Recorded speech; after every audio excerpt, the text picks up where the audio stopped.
नमस्कार साथियों, आज मैं आपसे एक सवाल पूछना चाहती हूँ। अगर आपको कोई नहीं देख रहा हो, कोई कानून आपको रोक नहीं रहा हो और गलत करने से आपको फ़ायदा ही फ़ायदा हो, तो आपको कौन रोकेगा? जवाब बहुत सिंपल है, आपकी इनर सेल्फ, यानी आपकी अंतरात्मा की आवाज़। तो आज हम एथिक्स में टॉपिक इनर सेल्फ पर चर्चा करेंगे। एथिक्स में इनर सेल्फ का मतलब कोई आध्यात्मिक बात नहीं होती है।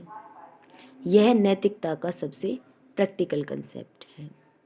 इनर सेल्फ यानी कि सही और गलत में अंतर करना या सही और गलत की समझ होना, जो तब काम आती है जब बाहर से कोई प्रेशर नहीं होता है, यानी जब रूल्स फेल हो जाते हैं तब वैल्यूज़ काम आती हैं।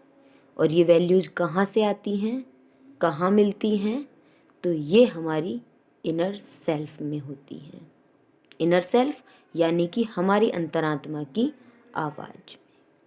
महात्मा गांधी कहते हैं कि अंतरात्मा की आवाज़ सबसे बड़ी अदालत होती है।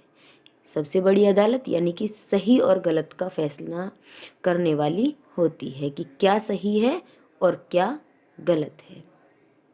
वहीं इम्मैनुअल कांत एक थिंकर हुए हैं जिन्होंने कहा है कि मोरल लॉ जो आते हैं वो बाहर से नहीं आते, मनुष्य के भीतर से आते हैं। वहीं अरस्तु कहते हैं कि एथिक्स कोई एक दिन का काम नहीं है, यह कैरेक्टर की आदत होता है, चरित्र की आदत होता है। एक एग्जाम्पल से समझते हैं।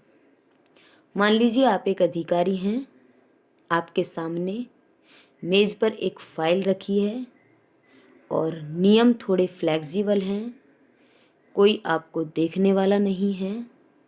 अब सवाल ये नहीं है कि आप पकड़े जाएंगे या नहीं, सवाल ये है कि क्या आप खुद की नज़रों में गिर सकते हैं। एथिक्स का मतलब ये नहीं है कि आप गलत कर ही नहीं सकते। एथिक्स का मतलब है कि आप कर सकते हैं फिर भी नहीं करते। समझ आया? आप कर सकते हैं फिर भी नहीं करते, क्योंकि जब हमें कोई नहीं देख रहा होता है तब हमारी इनर सेल्फ हमें देख रही होती है, यानी कि हमारी अंतरात्मा की आवाज़ हमें देख रही होती है, जो हमें बोध कराती है, बताती है कि क्या सही है क्या गलत है। एथिक्स GS4 इसी तरह सरल, वास्तविक और प्रभावी ढंग से अगर देखना चाहते हैं तो चैनल को सब्सक्राइब कीजिए और कंटिन्यू बने रहिए और कमेंट सेक्शन में अपनी राय ज़रूर दीजिएगा। जय हिंद, जय भारत।